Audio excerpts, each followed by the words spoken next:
Before, Nate Evans Jr., mental health advocate, author, alumni of Atlantic Cape Community College. Actually, I'm on the top 440.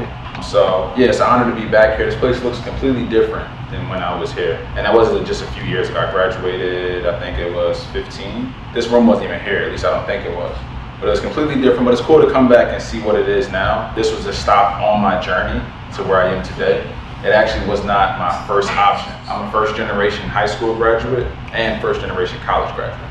I actually got my first degree here as my associate's degree. And what happened was, I was a first generation high school graduate, first generation college graduate, but on my journey through college, I ended up dropping out of school several different times, chasing sports and then battling with mental health issues. So this topic of mental health and resilience and emotional wellness is super important to me, because I dealt with it personally and I know what it's like on the side where you're struggling, where you feel alone. We have a lot of students, especially currently after the pandemic, who suffer in silence. They don't want to say too many things, they feel alone, but the reality is we're more alike than we are different. So a lot of us are going through the same struggles, the same issues, the same or similar challenges. So I like to come to schools and come to campuses and spark conversation so we can begin to change what we normalize, which is simply just changing what was once normal that didn't serve us to something much better, where we can feel more comfortable, more included, and get the help that we all desire and that we need, right? Just to take you back a little bit about me, I was raised here in Pleasantville, Atlantic City area, so I lived with my mom a little bit, I lived with my dad a little bit, my grandmother, my aunts. I kind of bounced around from home to home. So I went to 9 different schools from first grade all the way to high school. 9 different schools. It was a lot. So I didn't really have a chance to really build a solid foundation and I was a different school like every year, starting over from scratch. And then I'm also a kid who was insecure when I was younger and introverted at the same time. So I didn't talk to a lot of different people. So it was a challenge behind that. And I grew up in a community as a young black male where you couldn't really express your emotions. You couldn't talk to nobody about it. You know what I'm saying? You had to battle with it internally. And for me, I found an outlet through basketball. So I literally focused all of my energy, all of my time, all of my effort into basketball, because the things that I was battling with inside, I couldn't talk to anybody about it, because you can be bullied, you can be disrespected. That was just the kind of community that I grew up in. So when I was a kid, around 8 or 9, I had been molested by an older woman. I was around domestic violence, I was around drugs, gangs, you name it, it was happening around. So as a kid, I'm absorbing all of that. All of that stuff is coming in, right? And as kids are great listeners. They hear everything, right? If you're ever around a kid, they soak up everything like a sponge, but they're not great interpreters of what they're hearing. So I was hearing everything, I was seeing everything, I can still remember a lot of things vividly. But at that age, I didn't have the language of wellness, I didn't have the language of emotional health, I didn't have the emotional intelligence to express these things on how I felt. Fast forward, 8th grade, graduating from 8th grade going into high school, and at my graduation, this is crazy, right? My dad pulls me to the side, and he says this, he says, it was so extreme, right? And I can't make this up. He pulls me to the side after graduation. This is a celebration, right? He says, some of your friends are gonna die, some are going to prison, and some of the girls will be pregnant once you go into high school. And I was like, that's a lot, my man. That's a whole lot to be like pouring on to me. But what he was trying to do was prepare me, but he didn't give me the proper tools.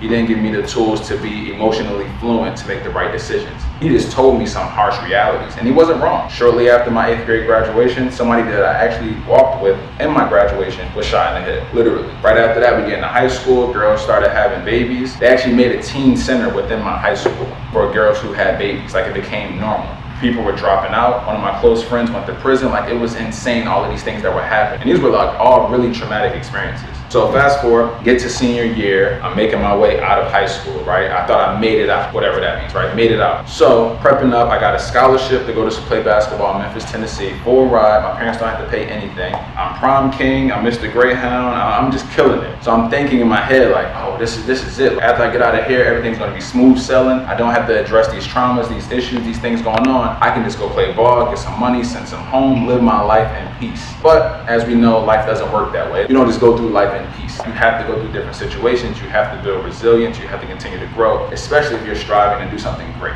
So summer before I was going into college, my grandpa had passed away. And I share that because me and him were like this. He was like a father figure to me. My dad was around, but me and him were like this. And he passed away 2 weeks before I was supposed to go to school in Memphis, Tennessee. He was going to drive me from New Jersey to Memphis, Tennessee in his Astro van. He was that excited. He didn't have past a 3rd grade education. So I'm the first one in the family to hit this milestone of high school graduation and now have a scholarship. So he's telling the whole neighborhood. And what happened was he ended up having a gangrene infection that was eating away at his intestines. At the time, I didn't know what gangrene was, but it's a bacterial infection, and what it was eating away at his intestines, and you can't slow it down or stop it. Once it started, it's gone. So the doctor comes out and says, "Is this the Evans family?" "Yeah, this is us." And I'm naive. I'm thinking that once we get there, that he's going to tell us that, we can just take him back, we can give him some antibiotics, and it'll be over. But the reality was that wasn't the truth. He came back, he said, "Look, I have some bad news. Mr. Evans is in really bad condition, and the gangrene is eating away at his intestines."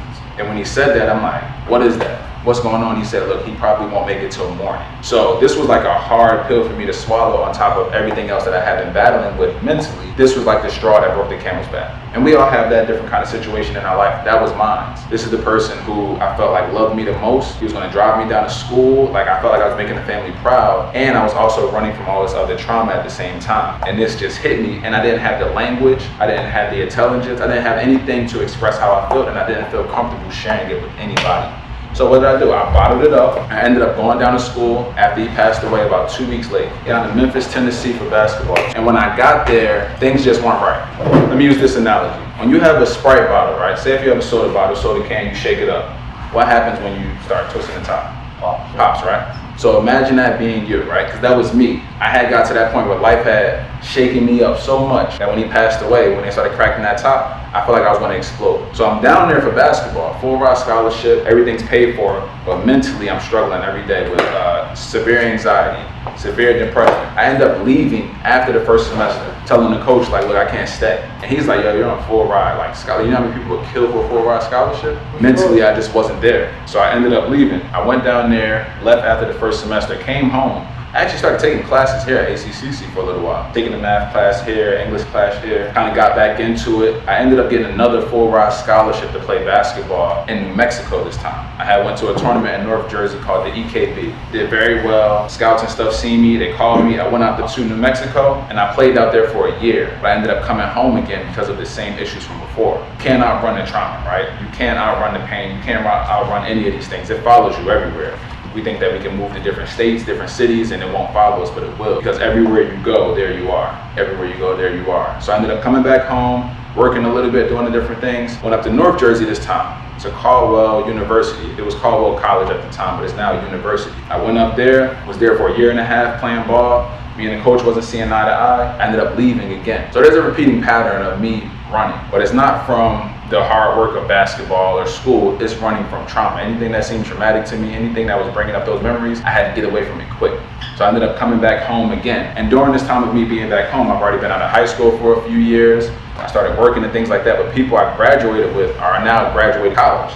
So I went from all-star athlete, first generation high school graduate, full scholarship, Mr. Greyhound, prom king, like all these different things. So now it's like, yo, God, what's going on? Like, I don't understand. Like, how did I get in this position? And during that time, I had lost a really close friend to suicide, and another close friend of mine who's still in prison to this day for a gun charge, who's still there. I still talk to him, check on him and all these different things. He's doing great now. All of those issues, losing my two friends, losing my grandfather, the trauma of childhood, being molested as a kid, all of these things happening. I had gotten to a really, really, really dark hole at that time, like a really dark hole. And that was the first time ever I personally started to think about suicide. Like, it had crossed my mind and I was starting to think like, yo, nobody cares. And it wasn't that I wanted to kill myself, but it was that I wanted to kill the pain.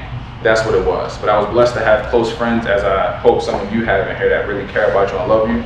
And I had a really close friend, he's in the Air Force, my boy Tony. He's actually at my wedding this year. He noticed that something was off and he forced me to go to the gym with him. Like, he literally forced me, like he's swole dude. He forced me to go to the gym with him.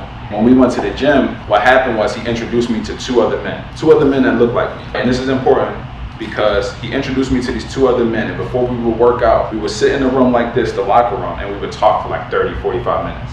And just talk, but we weren't talking about women, sports, none of that stuff. We were literally talking about what we were being challenged with mentally and how we were getting over it. So these were guys that were being vulnerable and transparent with me, something I never heard of or never knew growing up. Like, that wasn't the norm where I was at, especially in the community that I grew up in. We weren't talking about emotions, we weren't talking about our feelings. But these dudes in the gym with beards, tattoos, swole dudes, this is what we were talking about before we hit the gym floor.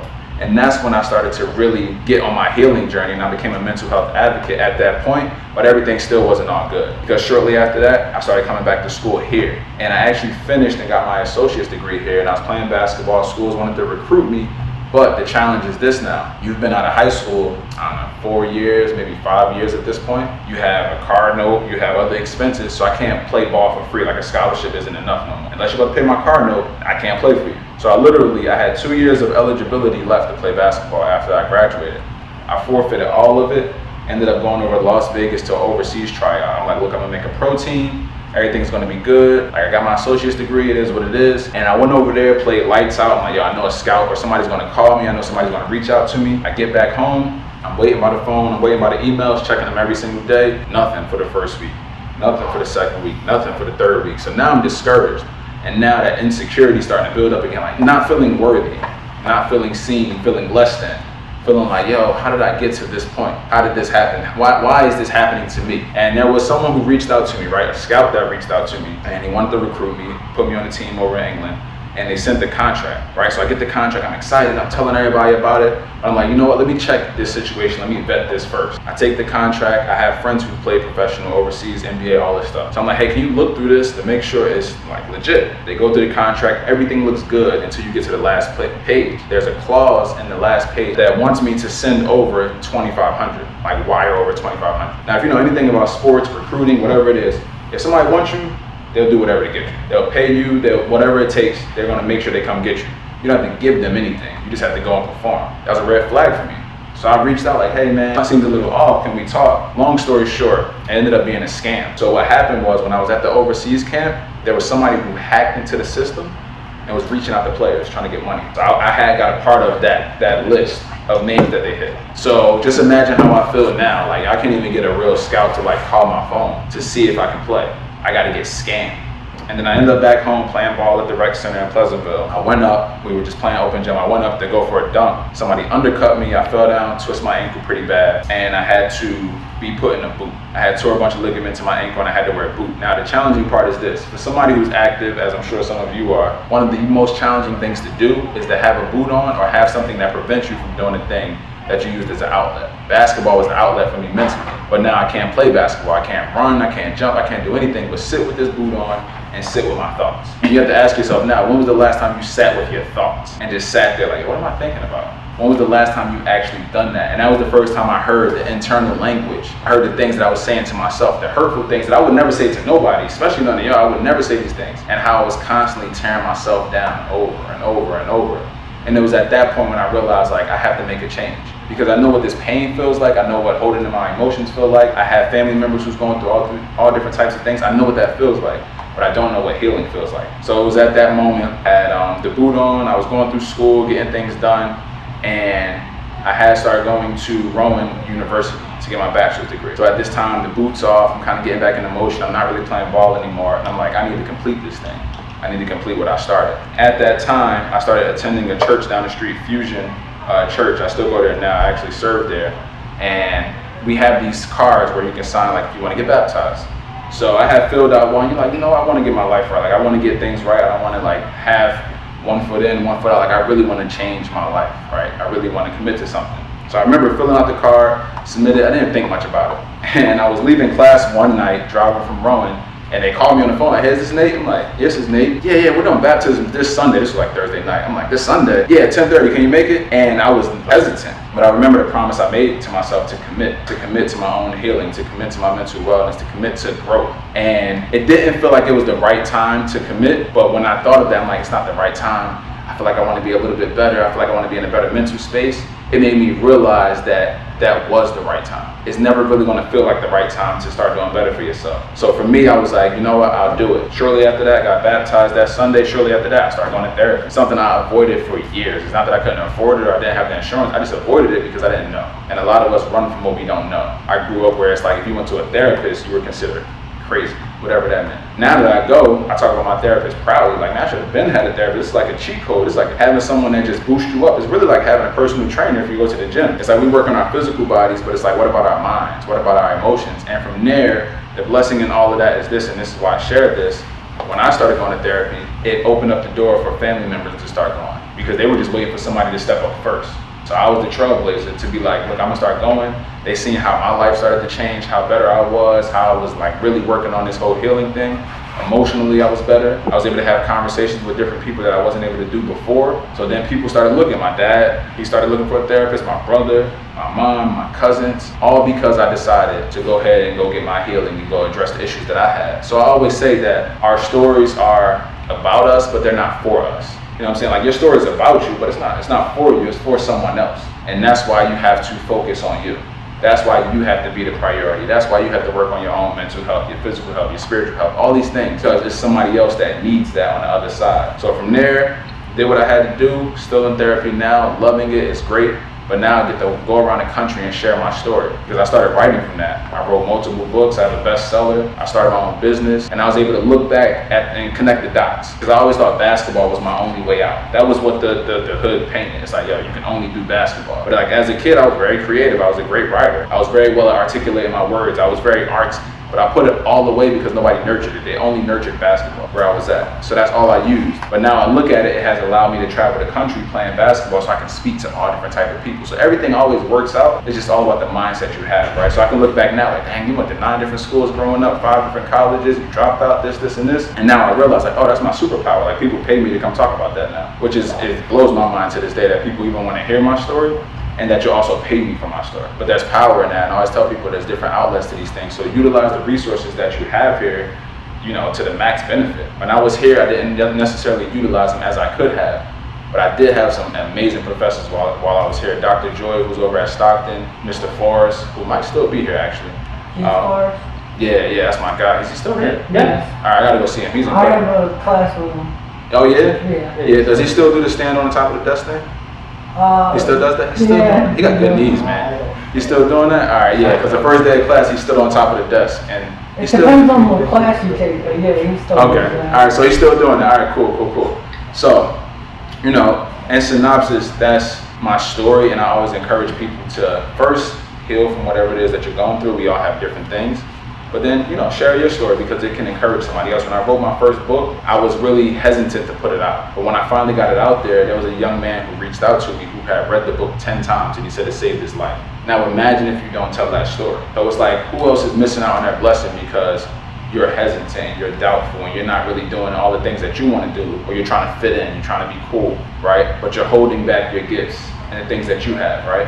So you want to focus on that, and we're going to dive into this. It's going to be pretty quick, but I just want to share a few things with you because I think it's really important as we come off of like this whole COVID thing and we're slowly transitioning back to, you know, I guess what's normal. It's not really normal, but we're transitioning back to in-person gatherings and things just kind of being up to speed. Mental health is huge because we took this whole, you know, year off and a lot of people had some devastating things happen. So mental health is super important to me. It's near and dear to my heart. I'm a part of a bunch of foundations and I get to speak all around the country and soon all around the world talking about mental and emotional wellness. So change what we normalize. This was birthed out of frustration, realizing that a lot of us do things, we've normalized things that hurt us on a regular. We normalize things that don't help us, right? So with this, change what we normalize is like, all right, what's in your life that's not been allowing you to grow? What has been holding you back? For me, it was not addressing my traumas. It was not addressing my pains. It was not talking about it with somebody. So I had to literally change what I normalized. And now I'm able to live in a place where I can live in gratitude every day. I'm not stressing, I'm at peace, and I'm living my best life. And I want the same for everybody. So speak life is the first one. Speak life is super important. And it seems really simple, but your words have power, real power. Like the things you say out your mouth and the thoughts that you have power. If I'm not mistaken, studies show that negative words and negative thinking is 7 times stronger than actual positive thinking. So negative thinking works for a fact. We know that. When we're thinking negative, we feel in a slump. We feel our shoulders crouch down. Like we feel these certain things. We know that it works. So because we know negative thinking works, why not just try positive thinking? I'm not saying everything's gonna be peachy cream, but it's like, why not try it? If I know negative thinking works, I'm gonna at least try this other thing. So speak life. And then realize nothing is wasted. Chandler Moore is an incredible artist. He's part of this whole worship group, but he says nothing is wasted all the time. So when I get to tell my story, it's like, yo, when I was going through it, I'm like, why is this all happening? What is this all about? But now that I can look back, every part of it is very valuable and nothing was wasted at all. Quick facts, and I won't bore you with these, but the one that's I really want to speak to is really the age group in this room, which is 1 in 20 U.S. adults experience serious mental illness each year, right? Think about it. Like I said earlier, we're more alike than we are different. There's a lot of people here, especially on campus, who are going through some real challenges right now, who are waking up anxious every single day, who are depressed every single day, who are suffering in silence every single day. It's the unseen. We can't see it. We can only see the external. That's why we're this check on your strong friends. Because I was the strong friend. You couldn't tell externally what was going on unless you really, really knew me. But we still have to check on each other because internally anything could be happening. And then many students have experienced trauma during high school before coming into high school. In some shape or form, studies show that homicides along with suicides become the leading cause of death among teenagers following accidents, which include alcohol and drug abuse. It's the same for college campuses, right? Some of you may have experienced some of these things. You may have known somebody that's went through this stuff. These are just the facts of what it is, right? And this number of students who are committing suicide and going through these issues is rising rapidly. I was at a school, and I won't name this school, I was at a school 2 years ago that lost 8 students in a semester. Semester only like 3 to 4 months. They lost 8 students. So it's not uncommon. Now you won't hear about it on the blogs or the TV or nothing, but when you dive deep, it's happening all around us. So something as little as, hey man, what's going on? And actually listening goes a long way, especially with your friends. Like, yo man, what's going on? How you feeling? I'm cool. You know, dive a little deeper because people are really going through some challenging things right now, especially with work being loaded back on. People are working jobs, plus the schoolwork, plus trying to figure things out while you're at a community college. It's a lot. So take some time to breathe and really connect with your friends and connect with other people you don't even know. People who are just sitting by themselves. Just check on them. Anxiety and depression. And these are just by definition, but I'm actually going to go into a more simple version, right? Anxiety, being here, but worried and afraid about what may or may not happen. So it's literally being in this room, but you're already thinking about, what time is it? About to be 1:30, you're already thinking about, all right, at 4 o'clock I gotta do this thing. Oh my gosh, I got this test, I got this. You're already stressing yourself out about something that hasn't come and more than likely won't be as bad as you think it is. Depression, same thing, being here, but stressed out and worried about something that has already passed. So that's like me being here and I'm in the room just crying my eyes out, stressed out, deep depression, not wanting to eat. Because I'm thinking about my grandpa who passed away in 2008. I want to ask them about having these things but not knowing. You said having them and not knowing? Like having anxiety or being depressed and not knowing. Like, is that possible? I wouldn't say it's possible. I think maybe you don't have the language for it. You're like, yo, I just got this sharp chest pain. I always feel like anxious. All these things, I don't know what this is. And then that's when you can actually, you can actually see a doctor or you can see a counselor. That's the beautiful thing about having counselors too. Is like you can go talk to a counselor and they can help you to understand that better of what you're going through. But it's usually a feeling where you can understand, right? It's not like, say you got a test tomorrow. That's just being anxious, right? You're just anxious about the test, but it's nothing really pressing or dangerous or anything that's really. What makes it pressing and dangerous? It's when it starts to affect how you feel longevity-wise. So when it starts to affect how you show up every day, how you interact with people, then that's different. Like a test won't do that to you. Right. You just like, man, this test, man, shoot. But it's like if it's something that's really, really tough on you, people around you will begin to notice because your behaviors will actually change. You'll have the desire that you had to do certain things will start to go away. All right, contributing factors, really quick. Read the middle one. We fear what we don't understand. That was my issue. I feared what I didn't understand. And that's why we never really talked about mental health growing up. That's why we didn't talk about it within my household. Now, granted, I had some uncles that were wild, like crazy. And I didn't realize till I was older that they actually had mental health challenges. We always just kind of brushed it off. Like, oh, that's your crazy uncle, and we laugh about it. And then you grow up, it's like, oh my goodness, he was suffering from this and this, right? I didn't have the language for it. Or we fear looking weak and or crazy. That's why a lot of students won't go to a wellness center. They won't go talk to the counselor. But the reality is, it's probably the weakest thing you will do is not going, right? It takes true strength to go share what's going on with you to somebody else. I had to learn that at the gym because I thought it was like bronze, muscle, being able to fight, all these things. And I realized it was way harder for me to sit down with a therapist and have a conversation than it was for me to do anything else in life. It was the most difficult thing ever. But when I did it, I started to get mentally stronger. Do I matter? Is my voice being heard? This may be a question some of you ask yourself on a regular basis, right? Usually when I'm in high schools or I go to middle schools, I always ask the students, like, hey, is this something that you ask yourself? Do you matter, or is your voice being heard? Do you feel this way? These are pressing questions that so many people ask themselves every single day. And again, that's why it's important to be in community and just check on people. I used to go around campus just, talking to random people. I'm out and about in the cafe, hey man, what's going on? I'm Nate. I don't really want nothing. I just want to introduce myself and acknowledge you because you may have been ignored for weeks. people think you weird or something. They just walking right past you and not even saying hi. That's why I spoke to all of y'all. I just like to speak to people and acknowledge people. Emotional fluency, why you need to learn it. Emotional fluency is just a fancy word for emotional intelligence. It's just being able to make the proper decisions when emotionally you're feeling a certain way. So say if, this is going to be an extreme example, right? A couple months ago, there was some terrible shootings going on in Atlantic City, right? Where there's some teenagers pretty much shooting each other and killing each other. What happens is this: I hurt you hurt somebody on your side. Emotionally, you frustrated, you angry, you upset, and you want to retaliate. Now, as difficult as this is to do in that situation or any other situation where your emotions is telling you to do something that can harm you or somebody else, is to make the other decision that doesn't harm anybody in the equation. And when I learned how to do this, when I became emotionally fluent, I could have a rough situation before I walk in these doors, but not take it out on you. And a lot of times people come in, especially spouses and things like that, they come from a long day at work, boss is stressing them out, and they come and take it out on their spouse because they're not emotionally fluent. They don't know how to turn it off. They don't know how to take that emotion like that. This ain't gonna help none of us. I'm gonna switch it up to something else. But once you gather and build that skill, it's incredible what you can do. But if not, you're gonna constantly hurt people because hurt people hurt people. That's the truth.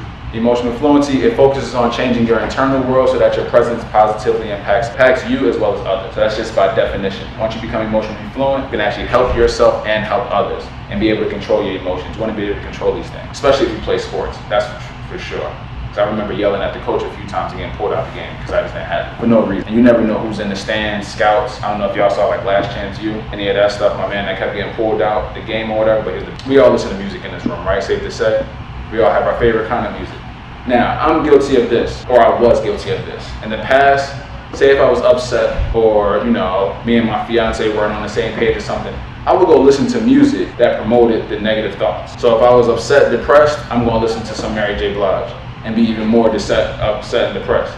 I'm not going to listen to something that gets me out of that mood. And what that does is just send me on a downward spiral. Like when I was in New Mexico, I think Drake just had dropped a new album or something, and every song was like calling your ex-girlfriend or something. And I like lived in that mood for probably like a month strong. Like, I'm just about to mess up my whole life because I'm listening to Drake every single day, and I'm allowing myself to feed into that. So it's the same with like, drill music and stuff now. Dudes are angry, dudes want to turn up, they turn on that music. And for me, the challenge is this: when I'm in those type of moods, I turn on something that's upbeat and uplifting. I've even made playlists for it to get me out of those funks, because you don't want to stay in that place because your thoughts start running wild and anything can happen.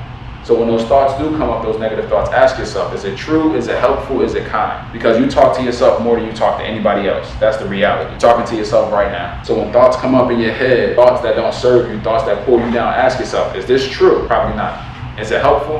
No, not really. Is it kind? No. If any of those are no, then you need to focus on changing your thought pattern and switching. That takes discipline, it takes time, but it's necessary. And I'll ask this question, we'll be quick.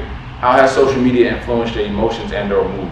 And social media was down for a few hours yesterday, right, or something? Yeah, the whole world was going crazy. I was hoping before. Yeah, people were stressed, boy, like, oh my gosh, my brother's got off the phone for a few hours. Apparently he lost like $6 billion in like a few hours too. 7? It's crazy. But for me, there was a point where social media was really impacting me mentally because I was comparing my life to everybody else. Especially when I started speaking and becoming an entrepreneur full time, I would always see other people doing stuff, and I'm like, man, they get into it, I need to do this. And it constantly put me in this state of feeling insignificant, right? And when I was at Rowan University, this was my graduation year, I had took a 3-month span off of social media because I wanted to focus on finance. I really wanted to focus and lock in before graduation. I took a fast from social media, deleted the apps. I remember walking around campus and it literally looked like this. I was on the balcony. If you've ever been to Rowan, where the cafeteria's at, you're on the balcony and you can look down. I'm on the balcony, I'm like eating my food, I got a magazine, I'm looking down and everybody literally looks like this. People are talking with their head down, socializing with their head down, but everybody's on the phone. And I was like, this is a real problem. We look like zombies out here. And the reality is, it's the fear of missing out. Everybody feels like they're missing out on something. That's why people were freaking out yesterday for 3 to 4 hours, like the world was going to end because Facebook and Instagram was down. Because they fear they're missing out on something, and then they get it back and realize nothing has changed at all. Like when I got off my social media fast, I got back on, it was the same timeline, the same people, the same stuff. Nothing changed. So I always encourage people to go from the fear of missing out to the joy of missing out. Because a lot of times it's stuff that triggers us, that stresses us out, that makes us anxious, that makes us worry. And I find joy in missing out a lot of the time. I get on when I get on, I'm on there, I'm active, I'm doing my thing. I use it a lot for business now. Sometimes I like to go in there and watch funny people that I like to follow, but I'm cool missing out. Because before it was like a black hole of me just scrolling there. It never ends, it never will end. You can scroll for years. You can just keep going. And what happens is I feel like I was missing out on everything, and I was super anxious all the time. Constantly beating myself up, constantly feeling like I'm not doing anything in life. So I always encourage people as well to kill the notifications on your phone. My notifications are all turned off. I mean, you can text me, but even aside from that, after a certain time of the day, my phone goes on Do Not Disturb. And you gotta call me twice to get through in case it's an emergency. But it's like I have to get back my peace and my time, because there was a time in life when we didn't have cell phones. I'm a little older than all of you. But there was a time in life when we was just outside, and if you want to know where your friend was at, you had to go to his house and knock on the door. But we were at peace, and we were having fun, and we were active, and we were moving. But now we're so much in a rut where everything is an emergency.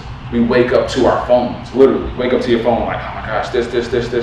You haven't even been grateful for the day. You haven't even brushed your teeth. You haven't done anything. You barely opened your eyes, but you've already opened Instagram and Snapchat to see what's going on. And what that does is flood your mind with a bunch of other thoughts and other fires.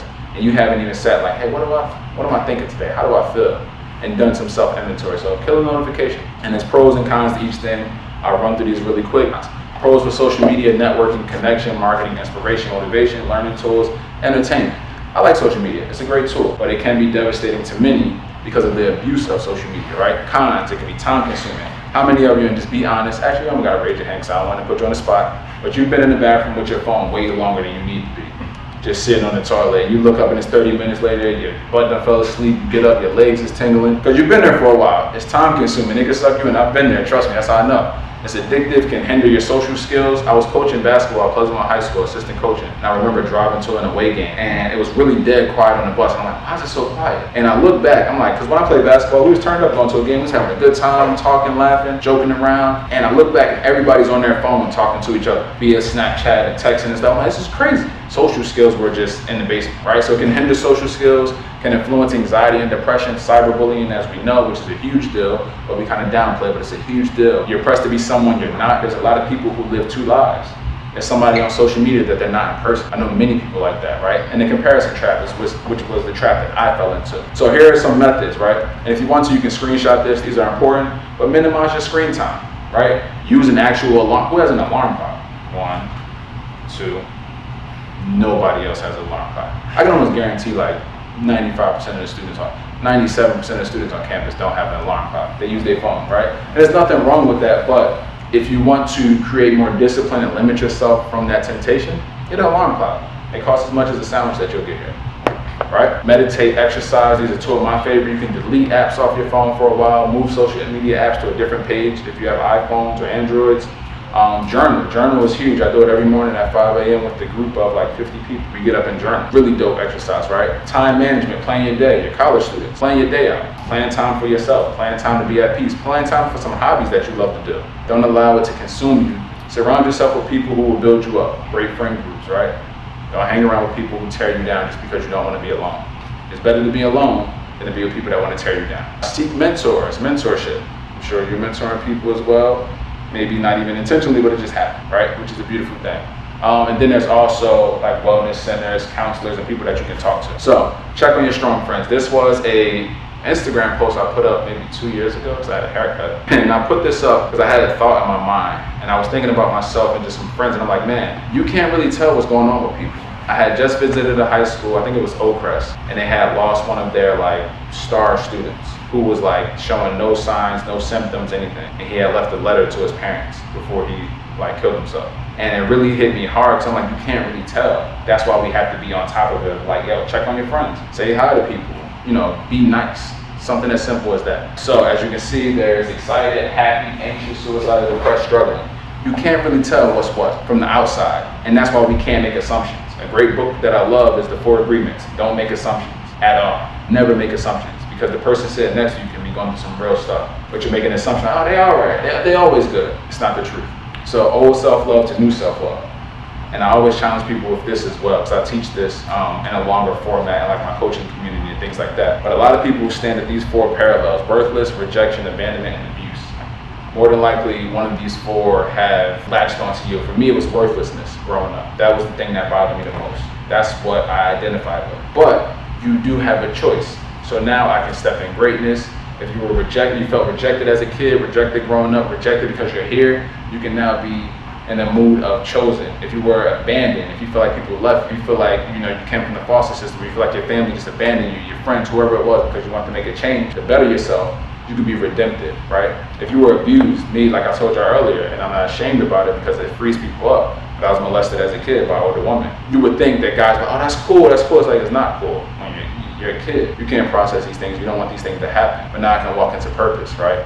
So you have a choice. I know that this scenario isn't ideal, right? It's this guy up here with a hoodie on and a hat talking about mental health. Look, I get it.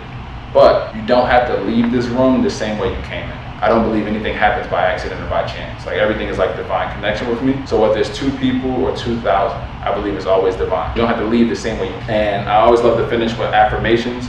And we're just gonna say this one time together. I'm not gonna put you on the spot, but when I say it, I just want you to repeat after me, all right? Y'all cool with that? All right, so I am loved. I am loved. I am great. I am great. I am worthy. I am worthy. I am blessed. I am blessed. I choose myself. I choose myself. Good. I usually like to go through that a few times, but y'all a little tired. I know it's mid-noon, you got other stuff to do. But affirmations are powerful. I suggest that you create something beyond. These are things that I say as soon as I wake up in the morning and my feet hit the ground. Because what happens is this, as young adults, our mind always goes to what we have to do. Oh, I have to go to class, I have to do this, I have to go to work. Instead of what we get to do. The fact that you're still alive is a blessing, right? We get to do so many different things. So for me, as soon as my feet hit the ground, I go right into it. I am loved, I am loved, I am blessed. I say it over and over and over again like a broken record until I feel like my mood and my spirit is kind of lifting up. I go walk my dogs and then I'm already on my way for my day, but now nothing can really throw me off. Nothing can really throw me off because I've already established that I'm going to have a great day. Anything can happen. Now, that's not saying I won't get upset, frustrated, depressed, anything like that, but I've already kind of calloused my mind to be resilient for the day. So whatever challenges comes, I'm going to kind of brush them off and keep moving. But if I don't do that, anything can blow over my whole building because my foundation was weak. So I always start with that gratitude. So that is everything. I have an ebook for you guys that I actually wrote specifically for you. You don't have to pay me for it. Now, if it was another book, it'd be different. But I actually created this ebook for college students. It was something that I wish I had while I was here, right? And it's just a college student's guide to mental strength. It's free. Just go to my website. You hover right over the tab that says resources, and you click on college students, and it'll download the PDF to you. But again, it's something that I really wish I had while I was here. And I talked about a few of my friends that went here with me and went to other schools. I was thinking about it, and it was just something that I wish I had. So the resources there, take advantage of them. I appreciate y'all hanging out with me. We got snacks over here. Y'all want some snacks, and I hope that you have a great day. And choose yourself. Appreciate y'all.